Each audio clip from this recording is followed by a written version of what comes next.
Hello and welcome to Megs & Co. in the studio. This is a YouTube channel, podcast, whatever you want to call it, that is all about yarn. And today we are dyeing yarn. We are in the studio. We are all set up. We are ready to go. And we are going to be dyeing a colorway that is fit for a princess today. So if that sounds exciting to you, let's get to work.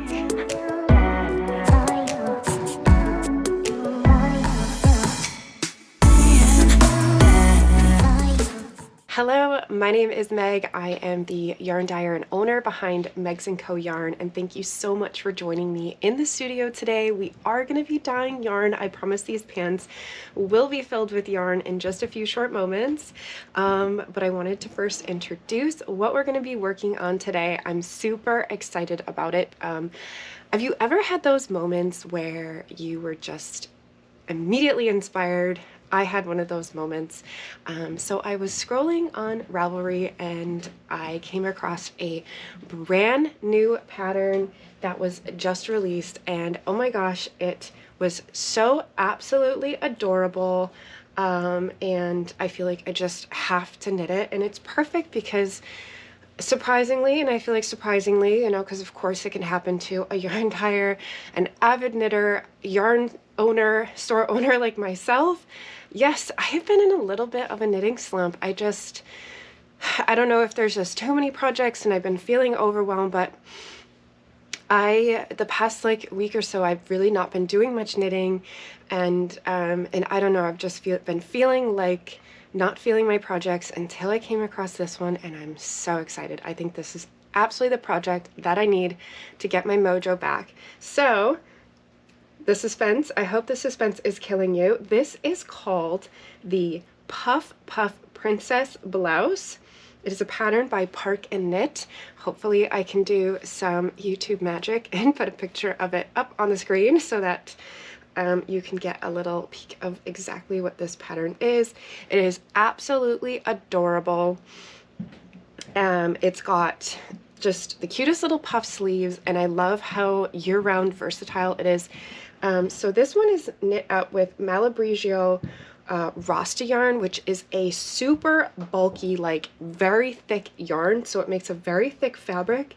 But I love how it's cropped, and I love how it's short sleeved, so you can definitely wear this year round. The designer, Park, she chose this like tomato red color, and honestly love the color. I'm here for the color. And I love how it's like, it's holiday, but it's princess. Like you could literally wear this year round. So yeah, instantly fell in love. And I know that it's something that like I want to knit, and more importantly, I want to wear. And the best part is I've had this in my testing stash for a while and have had no idea what to do with it until I saw this, and I was like, oh my gosh, this is going to be perfect. And so yeah, it was just like kismet. The yarn and the project are coming together, and now we're gonna dye it. So what is it? It is a super bulky weight, non-superwash Indian Highland Wool from Knomad Yarns called Tundra. So I took a picture of it before I soaked it, but I soaked all of it, so I don't even have a sample skein to show you. But here is the tag, like that means anything, but so it's called Tundra. It's from Knomad Yarns, and so they sent me a pack of this. Oh my gosh, probably like end of summer, early fall. And like I said, I've just been sitting on it. Like it's so different. It's so different from what I normally work with. I've never really worked with like a super bulky like this. And I like that it's a 3-ply. So if you've ever worked with the Rasta Malabrigio, it's that is a single ply. And so while it's a great wool, I have knit with that yarn before. The biggest complaint with that is that it does tend to start to pill very easily, very quickly, because of it's just a huge, thick single ply yarn. So I'm hoping that because this is a 3-ply non-superwash Highland wool, it's going to be just a little bit tougher, a little bit more resilient, so that my sweater holds up, or t-shirt, blouse, whatever we're calling this, that it's going to hold up much better. But yeah, so it's 44 yards, 40 meters per 100 grams. So these are 100 grams skeins, and they have 44 yards or 40 meters per skein. Yes, so super excited. So like I said, I've already soaked all of it, so I don't have a skein to show you, but I did spend some time like feeling it and whatnot, and I was very surprised with how nice the yarn did feel, considering that it's a Highland wool, which sometimes can tend to be a little bit more rustic compared to like an ultra fine merino wool, but it had a really nice hand to it. It's really nice. So let's get it in the pans. No, I'm getting ahead of myself. Let's not get it in the pans first. Let's talk about colors. So like I said, I'm loving that red color that the designer chose for her sample. And I want to stick with that. So each pack comes with 10 skeins. It is such a thick, bulky yarn. I really don't think I want to put more than 4 skeins per pan. Ideally, it would be great if I could do 5 and 5, but I think we're going to have to kind of like stop and see. I'll put 4 and we're going to stop and see how the pans look, because if you, I'm going to be doing tonals. I'm jumping ahead of myself, aren't I? We're going to be doing a tonal kind of almost solid color. And if you pack the yarn too much in the pan when you're doing tonals to semi-solids, you run the risk of getting uneven results or even white spots, and we don't want that. So you always want to err on doing less skeins per pan when you're doing tonals to semi-solids. If you were going to do a variegated colorway or like a speckled colorway where you actually might want to be introducing some of those bare spots, packing more yarn in the pan is a great way to add areas of resist. So I'm actually going to turn these pans off because they don't need to be heating with no yarn in here yet. Yeah, so we don't need to be creating areas of resist when we want a nice tonal to semi-solid color. So I picked out a couple of different reds from my sample skein collection. So if you've watched some of my previous dyeing videos, you've seen that I like to create a color sample library out of mini skeins. I do this dyeing in pickle jars. It's a super easy way to get a feel for your dyes, your colors. I am such a visual person. It's hard for me to imagine what the color is going to look like unless I can actually see it. It's a great way to know your dyes, get to learn your dyes. How well do they exhaust? And what do the different depths of shade look like? For example, these are the same exact dye. They're just at 2 different depths of shade, and look at just how different they look. They look like 2 completely different colors, but one is just at a, let's see what you are. You are at a 0.125% depth of shade, and you are at a 1% depth of shade. These are both poinsettia from Dharma Trading. They are a company that supplies acid dyes. So yeah, I just love how you can get such different results. So yeah, so there's 2 different reds that I had thought would potentially be good winners from my dye library. So one of these is poinsettia and one is oxblood red. They're very similar.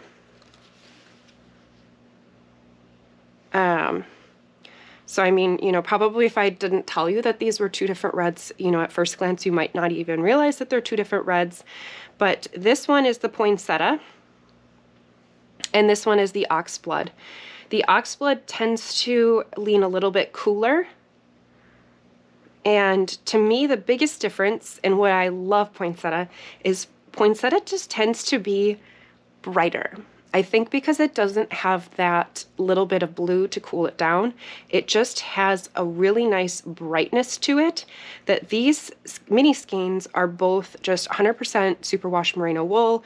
They're both mini skeins from the same company, but this one has an almost like a shine to it, almost like it has maybe even like a little silk or something to it. And no, it's just that dye just has a really nice brilliance to it. And so I think for our princess, Puff Puff Princess, I think that's what I want. I want that brilliance shine. And it's so good. It's just like a lipstick red. It's so rich. And so this one is actually at 2% depth of shade. So here's the 2% and here's the 1%. Yes. So not too much of a difference, but I just love the richness that we're getting with the 2%. You just get a bit more fullness in the color, a bit more richness, roundness, and it just really brings out that depth of the color more so than just stopping at 1%. So what do the depths of shade mean? Depth of shade just means you'd use 1 gram of dye per 100 grams of wool.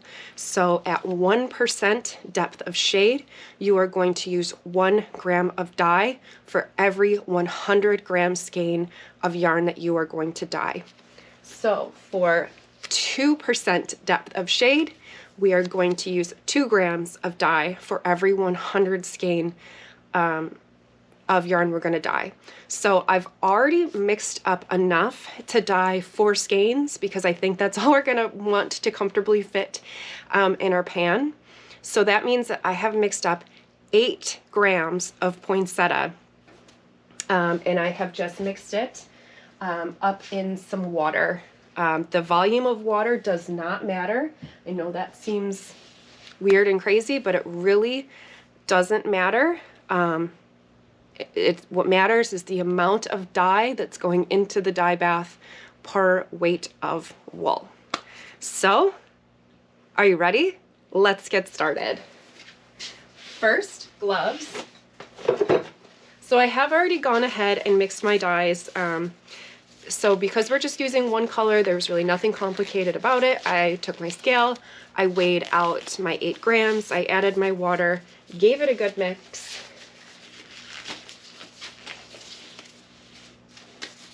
And that was that.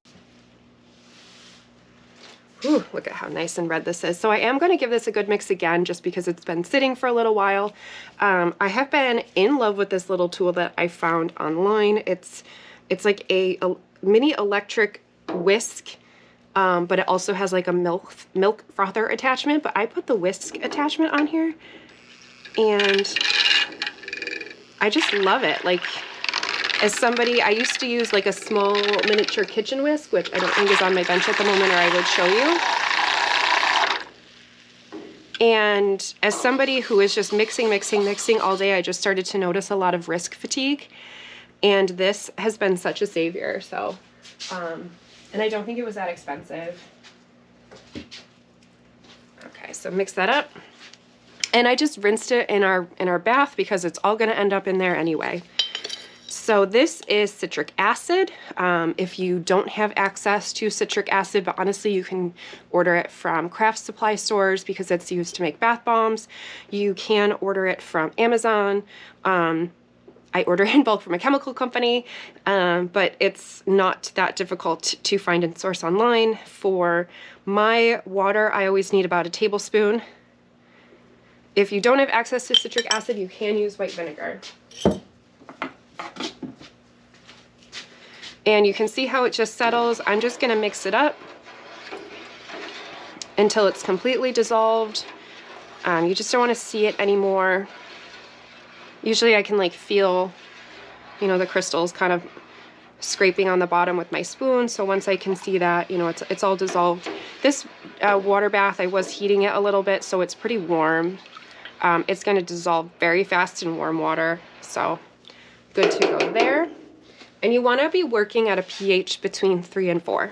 So you can get pH, the little strips, those work fine. We don't need to be at a super exact pH for this. It's going to work as long as you're between 3 and 4. So the strips work fine. And again, you can get those online. I do have like an Amazon, like I made an essentials list. But so even if, you know, you're someone that doesn't like to order on Amazon, you can at least look at the list of suggestions, and most of these things you can get anywhere, like pool supply stores, just, yeah, wherever is convenient and handy for you. But that is where I compiled the list for a lot of the things that I use. So now we're going to go ahead and just add a little bit of our dye. How much we add really doesn't matter. Eventually, it's all going to go in. I like to kind of add in about quarters.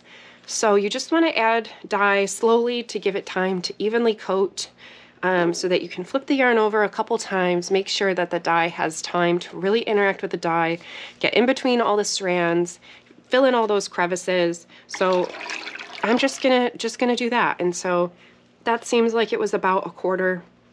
I'm not really gonna worry about it. And again, we're gonna mix.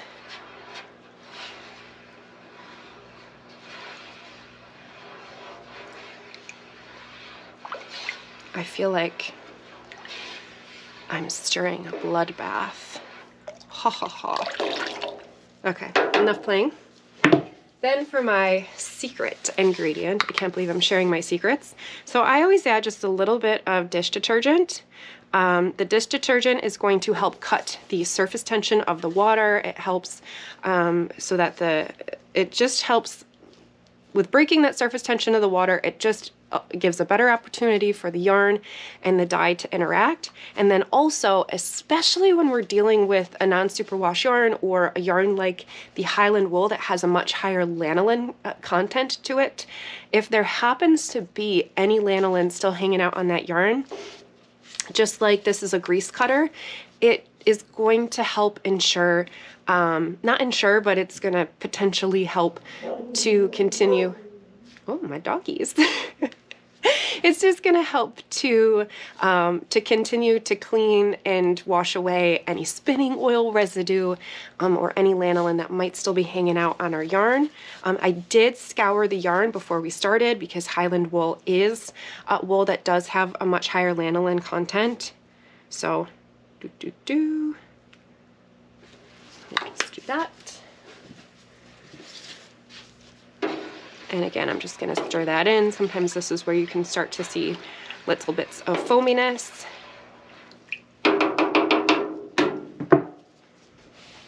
Hey, Lou. My puppers. So I film in my basement. I set up like this little studio area, and so my puppers just popped down to join me. So now I just want to make sure he's not going to be naughty and jump over a cord, because when I set up my filming area, oh my gosh, I'm telling you, sometimes I do snap pictures like right after I film something, and I'll share it in my Instagram stories because I always laugh. It's just like complete chaos is all around me with just how I set it up. I know you can see some of it. I'm still struggling with how to set up like the pan cam that just doesn't look ridiculous, but I mean, this is the money shop, so we're figuring it out. Are you going to be a good boy? Yeah? Lay down. Okay, let's continue. So yesterday I did scour all of this yarn, and scour is just a really fancy way of saying wash. So I took my handy dandy Home Depot bucket that is so heavy. I'll put a picture up because I did take a picture of it. So I fill up my Home Depot bucket with hot water, and you can use what you have. And if what you have is dish detergent, use this. But they do make scouring solutions that are meant for wool. So what I used for this is the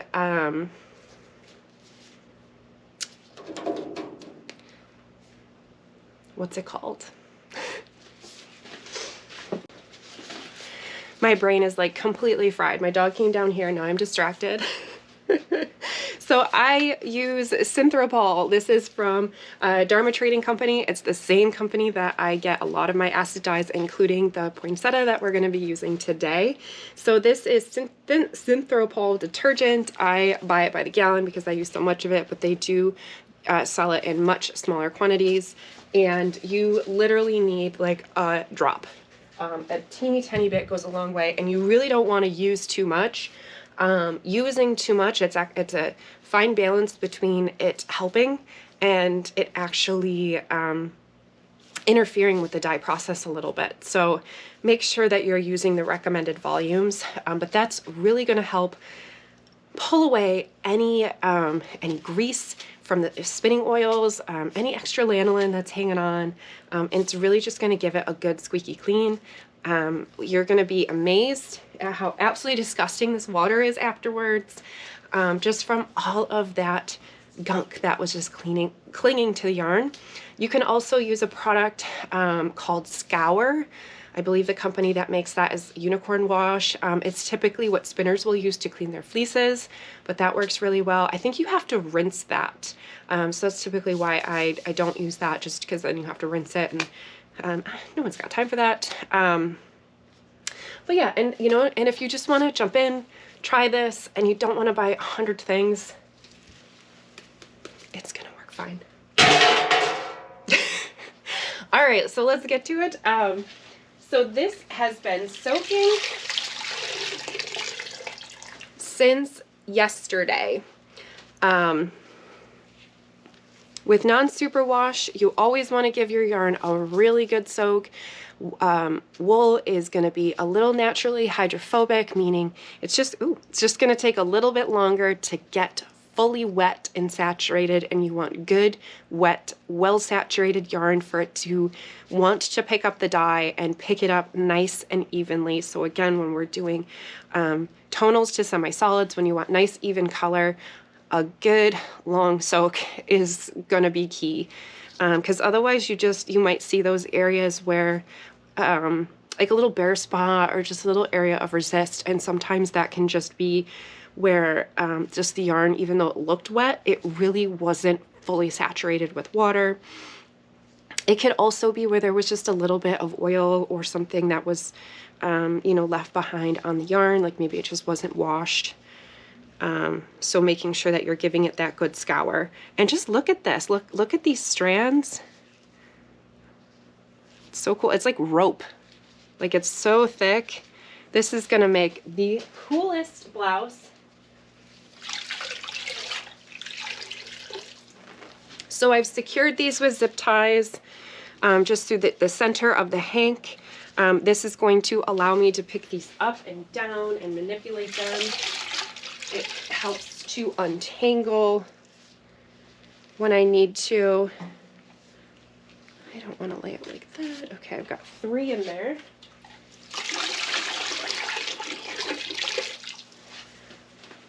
And 4. Okay. So let's see. Yeah, I think 4 is going to be like the max. Okay, so non-superwash yarn has not been treated to be resistant to felting. So we just want to be really gentle and really careful as we're working with this to avoid any kind of movement that's going to cause agitation, you know, that's going to disrupt our fibers. Oh yeah, this is really packed. Honestly, we might have only wanted to do 3, but we're here, we're in it. Yeah, if I was to repeat this, I think I would only, come on camera, you're being annoying. I think I would only put 3, because this is very thick. Like, you know, even this is still only 400 grams of fiber, which is normally what I put in the pan. Just the way that it's blooming, it's taking up a lot of space. It's this beautiful yarn. Like, just the change when it got wet was really incredible. Like, it went from, when I was looking at it, I was like, there's no way that this is a super bulky yarn. And then as soon as it got wet, like how it bloomed was just really cool. And I'm really excited to see how this works up.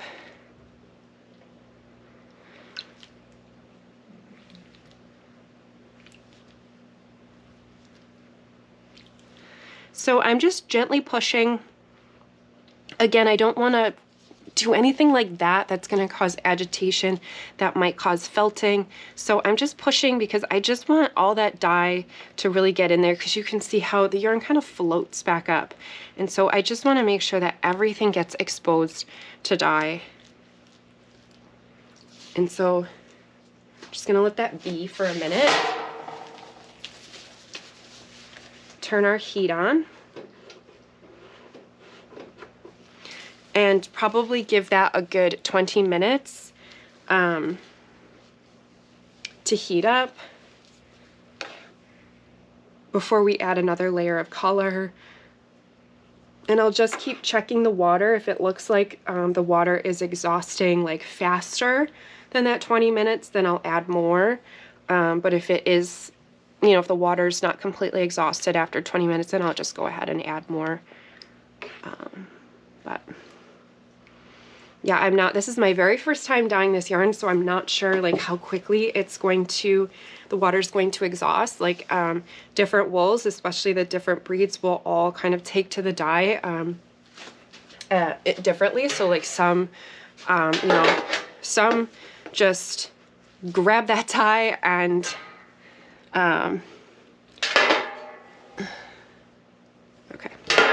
some just grab that dye and your water will exhaust like what seems like it's just instant. And others will take forever. So we're gonna find out if this takes forever or not. The other thing too is we're using a very, very, very, very concentrated red. And reds can be tricky. They can just take a long time to exhaust in general. And sometimes reds won't even fully exhaust. We all know that reds can bleed a little bit. The molecule is a very large molecule. So I could be pushing it a little bit with going in with 2%. So we'll also have to kind of watch as we get into that final add, you know, do I even want to go the full 2%? Because there's a chance that maybe it won't fully exhaust. Because like there's going to be a saturation point where the yarn just can't take any more dye. So now we're going to move on to pan 2. And for pan 2, I thought just as a nice compliment, working with the same dye so that we don't have to buy different colors. And then I thought it would just be a really fun like little pop of color if you wanted to add maybe a little contrast to like some of the projects that I saw that other people had done, like a little pop of color like on the hem of their sleeves or the hem of the garment. Or maybe you just want a pink princess top, just a way to kind of see how is this going to look at a different depth of shade, a different color. And so I'm going to keep using poinsettia, but I'm going to use it at a different depth of shade. So again, showing you that with just one dye, we can get 2 completely different colors, so that you don't have to buy lots and lots of dyes, lots and lots of materials to get lots and lots of colors, and to really have fun. So this is the color we're going for. This is on Superwash, so you know it might look a little different. But this is our goal. So this is 0.125%. So let's get the handy dandy calculator out. So whereas 1% is 1 gram for every 100 gram skein, 0.125% is 0.125 grams for every 100 gram skein. So if we have 4 skeins, we need 0.5 grams of poinsettia.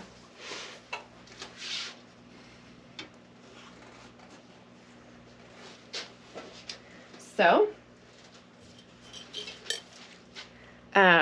we're gonna set up this bath pretty much actually, the same exact way. We're going to add our citric acid. We are going to add some dish soap. Just want to mark which. I don't want to like mix up my colors, so I've already mixed up what we need.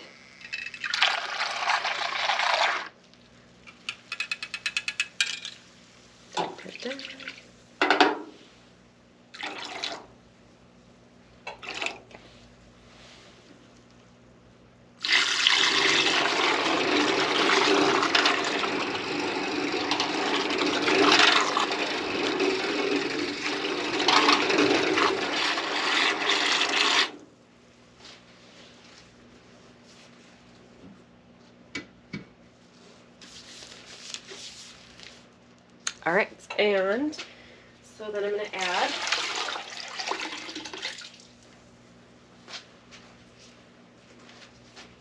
what if I only add 3 to this one? And so now I'm going to have to figure out, I'm going to have to pull just some out of that mix. But that's okay, we'll figure that out. But I'm going to just add 3.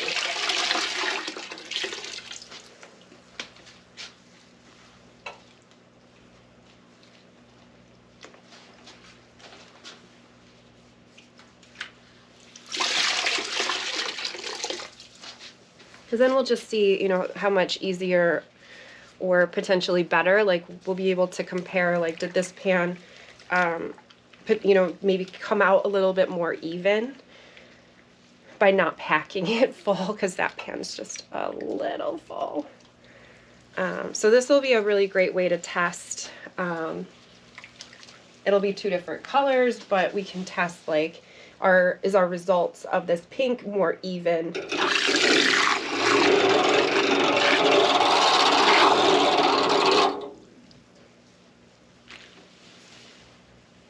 Because we're spreading it out and allowing the yarn to have a lot more space, so that it can interact more evenly with the dye, instead of with the yarn being compact. Again, it's going to have it's going to create resists and you know, places where when the yarn's just all jammed up against each other, the dye can't get in those tight spaces.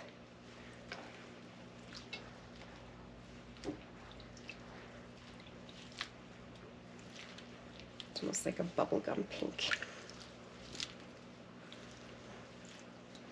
Yeah, so this took the dye so fast.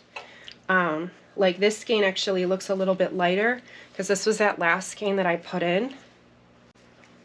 And wow, this like usually like Highland wool like this doesn't take the dye so fast, so it was, you know, kind of taking my time with putting the skeins in one at a time. Like look at the water's almost clear. That's crazy. So this might not be the best way to see if our results are even, because look at this one skein. It's so much lighter because, wow, that took it so fast. Okay, so what do I need to do? I need to take some dye out of that. Okay, so our water is like basically already clear, so I'm going to add more right away. Let's get heating. So I had just removed dye to account for the skein that we're not going to be putting in here, because I had already measured enough for 4 skeins of yarn, so I had just removed some volume. Ugh, I gotta stand on my tiptoes. So I'm just gonna mix.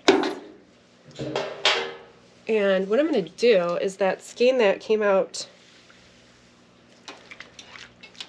a little bit lighter, I couldn't do it by itself, but I tried to dunk that one first, even though another one went in too. But let's see if that'll help even it out. I dunked it in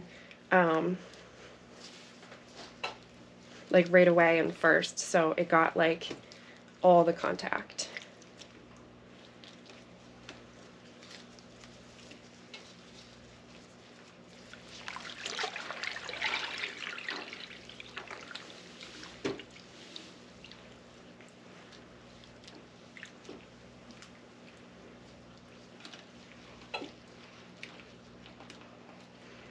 So again, with my fingers, like, you know, you want to be careful that you're not agitating. So I'm doing like this, and I'm doing it because I want to open the spaces, but I don't want to do it in a way that's going to agitate. With how thick this yarn is, it's kind of a weird sensation. It's fun though. It's like soft, noodly rope. Okay. Yeah, so now I'm curious to see over here, just because that took the dye so fast. How are we doing? I'm gonna have to change the battery on that one. That's why I'm checking. I'd planned to do it when we were on a heating break, and then now this is taking the dye so fast. Okay, yeah, so there is still plenty to go over here. So, all right, yeah, so let's give this a good heat.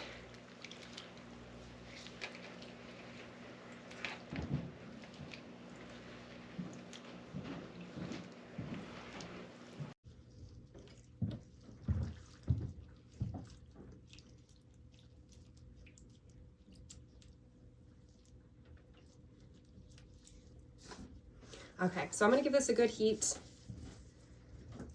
Get these pans nice and hot. We might be pretty much done with this one. There's a little bit of dye we can add, but I mean, it's got to heat because the heat is what is going to set the dye and make sure that we have a permanent, that the dye is permanently fixed to the yarn.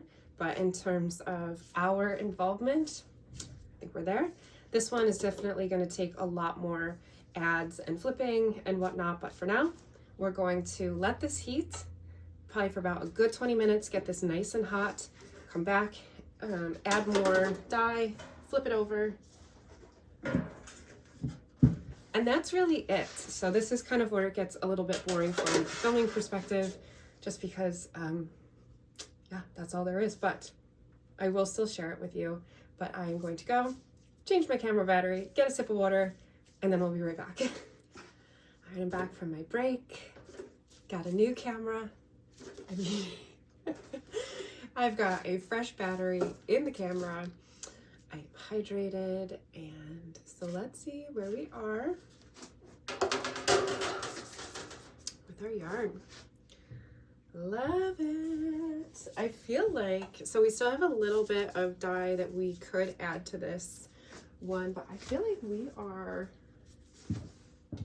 kind of there. Actually, that one is a little bit darker. So yeah, so let's continue to add just our last bit.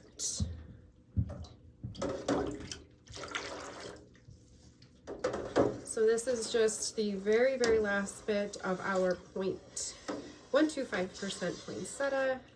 So the water had exhausted completely, which is great.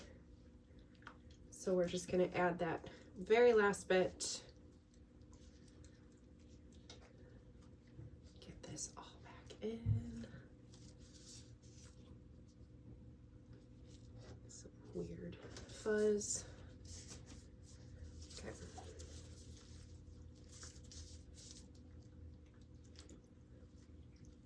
And you just want to be careful that as your pans are heating up, things can get hot.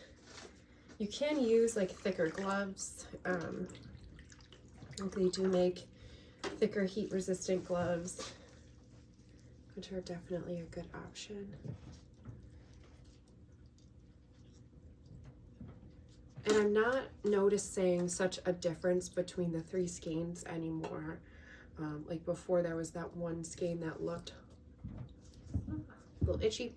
There was that one skein that looked like a little light compared to the other ones because I had put it into the water last, but I'm not seeing a difference anymore. So hopefully everything is nice and even now and we won't have an issue.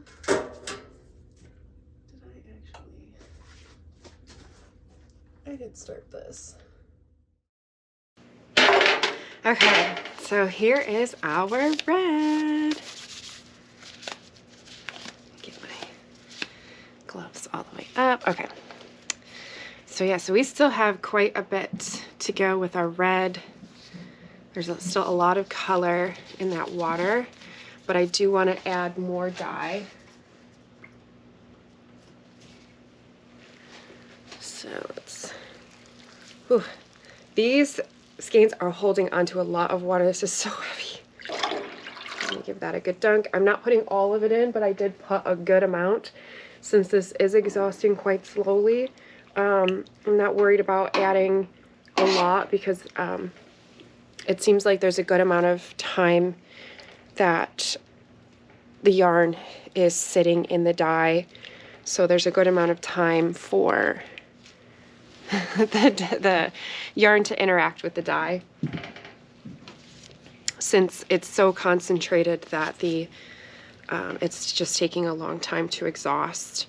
And then also that's that last little bit that if it looks like just this amount of dye is just not going to exhaust, then I might hold back and not add it all, because I get worried about adding so much that, like I was saying before, that we've kind of maxed out how much dye we can even put on this yarn, because I don't want it to bleed. So for this particular project, because my intention is to knit a solid color Puff Princess blouse with this yarn, so because I'm not going to do like any kind of color work or anything, if you know, I'm not super worried about it bleeding. But as a yarn dyer, of course, when I'm selling the yarn, I don't know what other people are going to be doing with it, so I would never want to sell a yarn that has a potential to bleed. So so we just want to be mindful and careful that we're not adding so much dye, because eventually the yarn is just not going to take any more dye. So there just might be like a point where, you know, the yarn can't get redder. So you're kind of almost wasting dye at that point, because it's not going to take it, and you're just layering dye on top of the yarn, but it's not actually permanently bonding at all.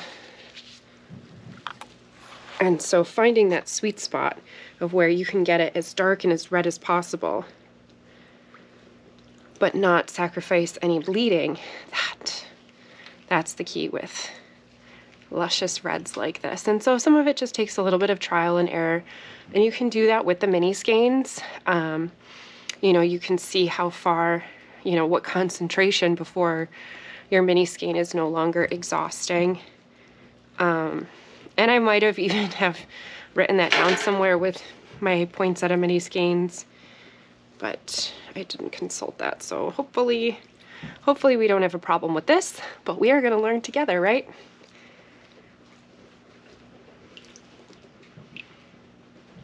Oh, this is so good. Like, such a good red. Such a good red. And you know what? This is such a good project to learn on, because like I said, if this is a little too much, this yarn is not going to go to waste. I'm going to knit something beautiful with it. It's still going to be permanently dyed. It's just going to be, you know, those few first washes might just have a bit of color bleed to them, but it is still going to be beautiful. And then we just know for the future, you know, maybe doing a 1.5% depth of shade might be better, but we don't know that for sure. 2% might still work. This is how we experiment. This is how we learn. And we're in this together. And the really exciting thing, I guess it depends how you want to look at it, exciting or frustrating. Fun part about yarn dyeing is that every yarn is different. So where 2% might work for this Highland wool, it might not work for like a blue-faced Leicester or something else. Like, every wool really is different. You know, they're different breeds. They're going to behave differently. They're going to act differently. They're going to bind the wool differently. And you see that especially when you start bringing in wools and fibers from different animal types.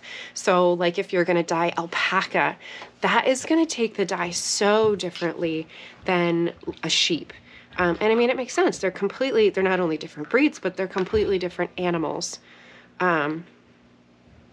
So yeah, so what a recipe, a concentration that might work totally fine and not produce any bleeding or any problems with Highland wool might be super problematic for an alpaca, and you might have to just do some trial and error and work on your recipe and your adjustments to really find what works and what doesn't. So lots of fun.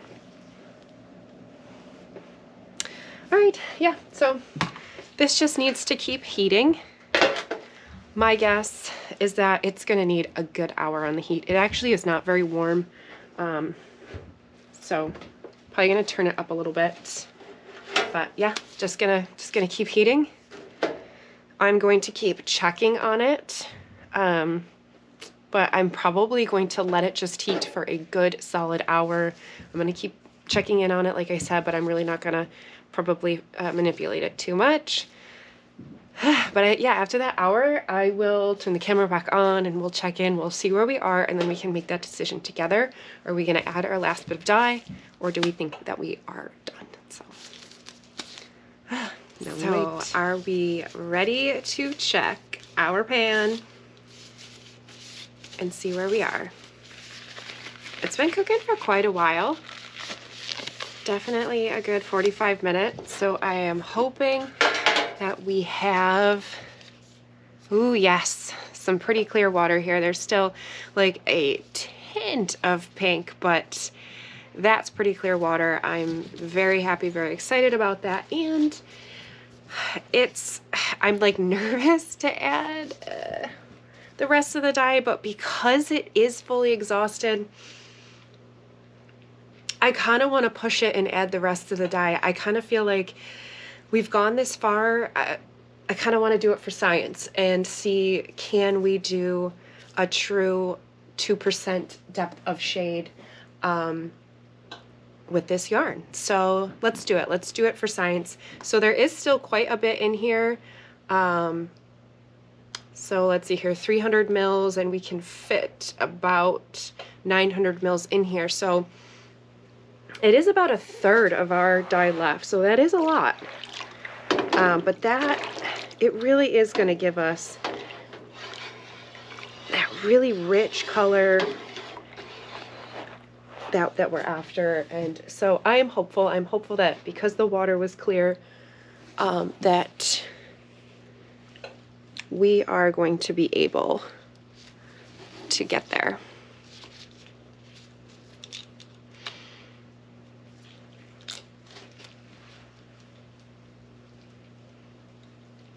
Oh yes. Oh, it's getting just such a nice, rich red color.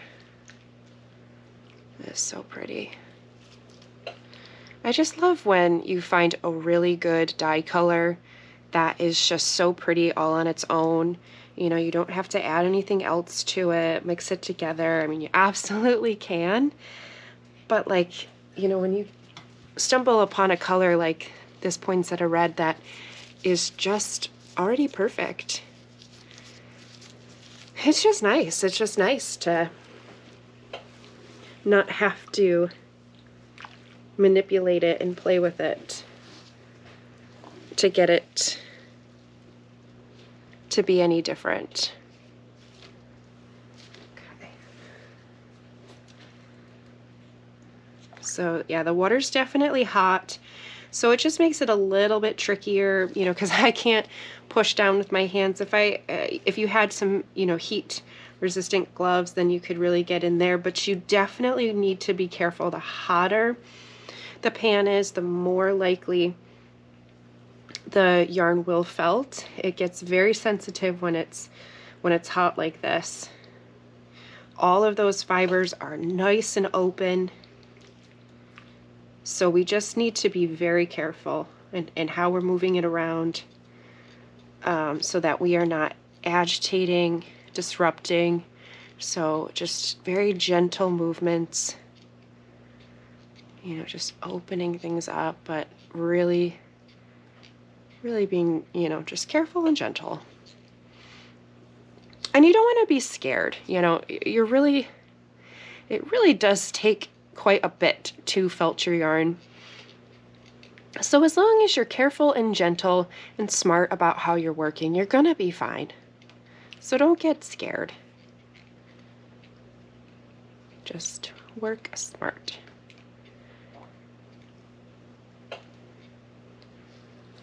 Okay, so I think that this is going to take quite a bit of heating again, especially because our yarn is so saturated. So I'm gonna keep this on the heat probably for another 45 minutes to really make sure that that color is driven into the yarn, that it's nice and fixed, especially it being red.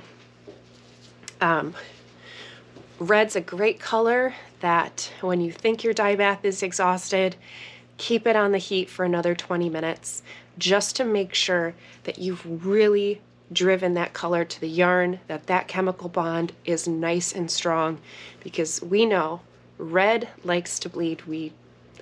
Maybe I shouldn't assume, but you know, the red sock and the white laundry, red, it's a big molecule and it can easily detach from our fibers. So we just want to give it the best chance that we can, so that when we do mix it with other colors, that we're not getting bleeding, we're not getting color transfer. It's a difficult color because it is the color that is most likely to color transfer to other colors and to bleed.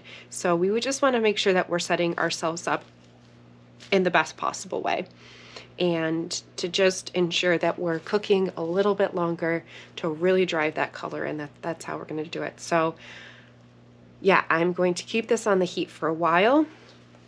With that said, you definitely want to make sure that you are kind of babysitting your yarn. With it on the heat this long, you want to make sure that it's never coming to any kind of bubbly boil, because those bubbles can agitate the yarn in a way that can felt it. You'd never want it to really get over. I like to keep it at around 180, 185 degrees. You could go up as much as 190 degrees Fahrenheit, but you do not want this to come to a boil. You don't want this to get over 200 degrees, because then you can start to harm the integrity of the yarn. And again, any kind of moving water, bubbling water is going to agitate it, and you can definitely get felting. So you know, just keep an eye on the yarn. Set a timer, you know, every 10-15 minutes to come check your pan.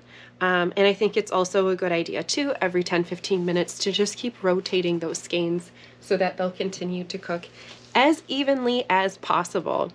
So I am going to leave you here. So I set up a second pan. So the other color did finish cooking, and while this one was also cooking, I set up a second pan, and I have started working on another color. Here's a little teaser with those 3 skeins that we had left over. And so that was just a little spoiler, a little teaser, because I'm going to leave this as a part 2 little bonus episode. So I'm going to jump over back to working on this pan, but it's going to be for the part 2. So you're gonna have to tune into that video if you want to see what we're working on over here. I know this first peek, it might have looked a little bit like that pink we were initially working on, but it is a different color, and we are doing something special over here. So I think that's going to be fun. And then of course we will sit down and chat, and we'll go over all of our results, because when this is done, we are going to have 4 colors that we are going to need to talk about. So I'm excited. And then hopefully, depending, maybe I'll have at least a swatch, or potentially a whole Puff Puff Princess blouse. We shall see. So good things to come. But until then, goodbye for now, but not for long. Thank you so much for tuning in.